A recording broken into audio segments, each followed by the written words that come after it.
I was listening to a show on NPR the other day called Freakonomics. For those of you who haven't read the book or don't listen to the podcast, Freakonomics is where you take these very sophisticated and powerful mathematical techniques and apply them to just everyday things around you. It's what I studied in college. We called it operations research. I was one of the top students in the department, thank you very much, so I never had any problem with numbers. Anyway, on this day, the guy, one of their favorite things is kind of like giving us a different look at things we think we know all about. In this case, they were talking about marriage. They started the show off by saying, hey, everybody says, all the studies show that married people are unhappier than unmarried people. Married people are happier than unmarried people. And then they gave an alternative explanation for it. Not that wedded bliss somehow bestows some magical powers of well-being on you, but that they called it self-selection. Maybe the people who, who are snapped up in the marriage market happen to be happier people, and that's one of the reasons they get snapped up. So they're already happy before they get married, before they stay married. Well, one of the things we like to talk about around here, of course, a lot of people know this, is the numbers. And, we hear lots and lots of bad information from people who don't know anything about the numbers, talking about them as if they do. I mean, what's the definition of a journalist? A journalist is somebody who speaks with absolute authority about something he knows nothing about. So we see all these numbers coming at us. People dive into this ocean of numbers, this ocean of pain. They pull out one little number and they see, Colin, this means everything you're doing and saying is wrong. Here's my little number. The number changes from time to time, but it's usually something totally insignificant that they try to build this significant thing on that proves that once and for all, Colin, that we are not in denial, deceit, and delusion, reporters and public officials, about black violence, because either A, it's not happening, B, white people do it too, or 3, white people deserve it. We know those are the only 3 excuses for this enormous amount of black on white violence that is wildly out of proportion. One of the things we talk about around here is wildly out of proportion as it is black on white, black on young, black on old, black on gay, black on straight, black on Asian, black on Amish, black on Eskimo, you name it. Black on Hispanic. Even those numbers, as wildly out of proportion as those numbers are, and it could be, 5 times, 10 times, 1,000 times, 10,000 times greater black on white than white on black, the real numbers are even worse. We talk about this in White Girl Bleed a lot, but especially in Don't Make the Black Kids Angry. We go all around the country, including front page stories in the New York Times, LA Times. We go to Milwaukee, we go to Baltimore. We go to these large scale episodes where people that, Louisville, we go to large scale episodes where people are in charge of keeping the numbers, but for years and years and years and years, they mistreat the numbers. And when they correct the numbers, or when they somehow get the numbers back in working order, the numbers on black criminality are far, far worse. Everybody looks around and shrugs their shoulders and go, hey, it was an honest mistake. I'll give you an example. Chicago is a perfect example. You talk to a cop in Chicago about cop numbers. They'll go, listen, we had a cop. This is Don't Make the Black Kids Angry. We had a cop in Chicago stand up at a public meeting and said, listen, we're not even going to talk about the numbers. Because everybody knows the numbers are they're just phony. We've seen why the numbers are phony. We've seen stitches for snitches. We've seen witness intimidation. We've seen people talking about breaking the prison to school pipeline, school to prison pipeline. That means they're arresting fewer people. In Baltimore, the arrests went from 100,000 to 50,000 a year. Ditto New York, ditto Philadelphia, ditto all these cities all over the country. That is their policy now. They want to, in chocolate cities, arrest fewer people. Big story in Baltimore the other day about this program where they're going to arrest fewer people. That's called criminal justice reform. Arresting fewer people. Because black people who commit crimes are victims. So why would you arrest a victim? We've also seen lots of other reasons. We've seen we've seen Bronx juries. That's where a black jury tends not to convict a black defendant on the charges presented at the trial. Again, they proved that, they showed that in Baltimore, a big study. And now this week in Newsweek, we have a huge article about the numbers. It's about somebody, I don't pay attention to him that much. He's the district attorney of Philadelphia, a black fellow. One thing I did pay attention to him on, though, I thought he was one of the good guys because he's been out there talking about witness intimidation. He's been out there saying every shooting in Philadelphia, in that chocolate city of Philadelphia, he said every shooting is an occasion of witness intimidation. And every year they're investigating thousands of cases of this, but it's very hard to prove. But for every one case of actual witness intimidation, you have 5, 10, 20, 100, 1,000 people who see a crime just walk the other way because they know that the consequences of a black person reporting the crime to the cops are usually immediate and very serious. And so the story in Newsweek was about this district attorney. The cops were all angry with this district attorney. I didn't know any of this. I just saw a little till I saw it all put together in Newsweek, which can usually be relied upon for, whatever the latest left-wing talking points are. That is Newsweek, and they wonder why they went out of business. But anyway, Newsweek, huge story on this guy, but they pretty much said, listen, this guy, he refused, and they gave example after example, singles and big example by the hundreds.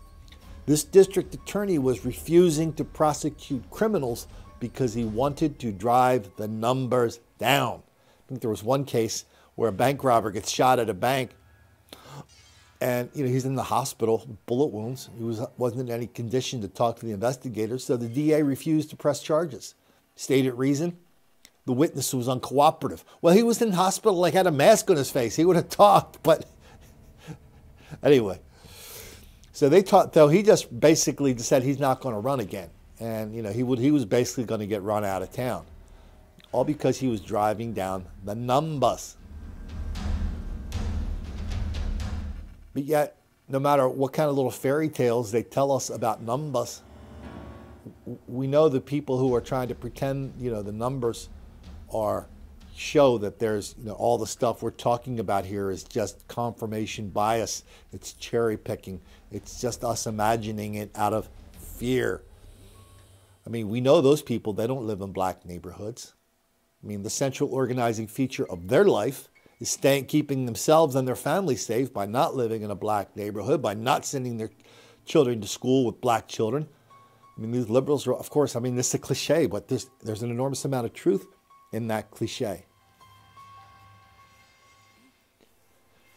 So lots of people in Philadelphia in denial, deceit, and delusion about it. And here we're going to go into 2 more stories about it. Let's just look at this really crazy case of the knockout game. And when you hear in the beginning that there's a guy on the streets of Philadelphia, a white guy on the streets of North Philadelphia, one of the most dangerous neighborhoods in America, when you hear that he's riding his horse on the streets of North Philadelphia, a black neighborhood, no, that is not a mistake. That's what happened. Let's get to that story. Story out of North Philadelphia. Police say a ruthless attack in the middle of the afternoon by these 3 men left a man unconscious. He was just walking down the street, this attack, completely unprovoked. But it turns out police may have gotten some unlikely help that might just help track down the guys responsible. For more, let's join Fox 29's Dave Schratweiser live outside Central Detectives. Dave. Ian, police are saying this was an unprovoked random attack on a 55-year-old man who was simply walking down the street when he was sucker punched from behind, knocked to the ground, and left unconscious. Lawrence Sullivan and his horse Lamont were out for a ride on Lehigh Avenue near 24th Street Wednesday night, close to the spot where police say a 55-year-old man was knocked unconscious Sunday afternoon by these 3 punks for absolutely no reason. I walk down this neighborhood every day. You know what I mean? I had a stroke, so I hope nobody do to me. According to detectives, the victim was crossing 24th Street at Lehigh around 1:50 Sunday afternoon when the 3 came up from behind him. One delivered a knockout punch. Police say it was a random attack. For no reason whatsoever, one of the males punches this complainant in the back of the head, knocking him to the ground and knocking him unconscious. I think it's sad. 61-year-old Mustafa Plummer walks down Lehigh Avenue almost every day. He usually grabs a bite to eat here at this local pizza shop and boards the bus home. He says an unprovoked attack like this is simply outrageous. When I was coming up, we never did those kind of things. You know, and I'm 61 years old. We never did that. We have respect for our elders. They need to learn some respect to that. Just last month, another pack of teenagers randomly targeted a 25-year-old man with a cell phone on South Broad Street. They sucker punched him, kicked him, and stomped him while he was down on the ground. And hopefully a parent may see this and be disgusted by seeing that their kid is taking part in something like this or behaving in such a way like this and give us a call. Whether it's North Philly or South Philly, folks we spoke with say they've had enough. I hope nobody do it to me. Please. Bad ideas, attitudes, and behaviors. So this guy in North Philly riding, okay, so these black people beat the hell out of this white guy for this random white guy for no reason whatsoever. Yeah, I mean, it's like how many random cases in a row can we have before somebody that took a statistics course and passed it will come up and say, listen, if you have a lot of random things happening at once, that means they're not random, okay? Do we kind of understand that? So this is not random.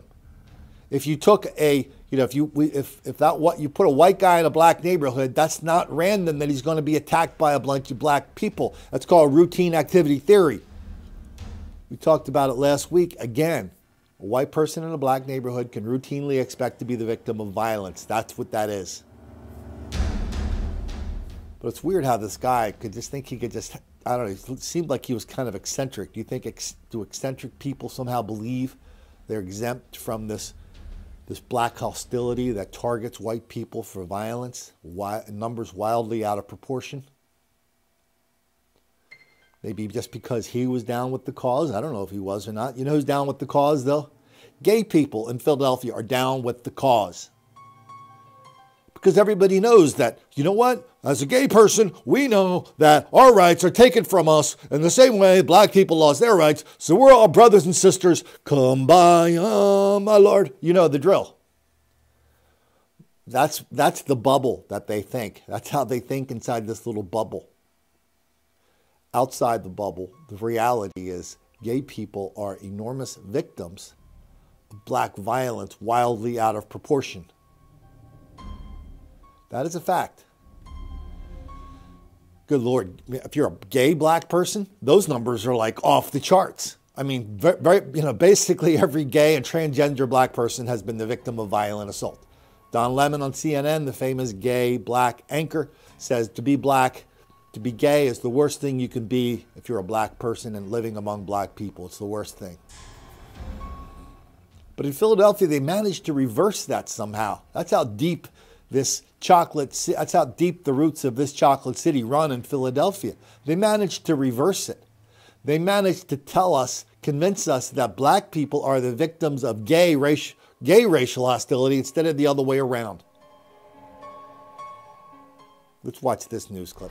New at 5 o'clock, a promise to take action on racism in Philly's historically gay neighborhood. City leaders announced today that their new report has documented evidence of discrimination among members of the LGBT community in Philadelphia's gayborhood. And now, as NBC 10's George Spencer reports, activists are promising to hold leaders accountable.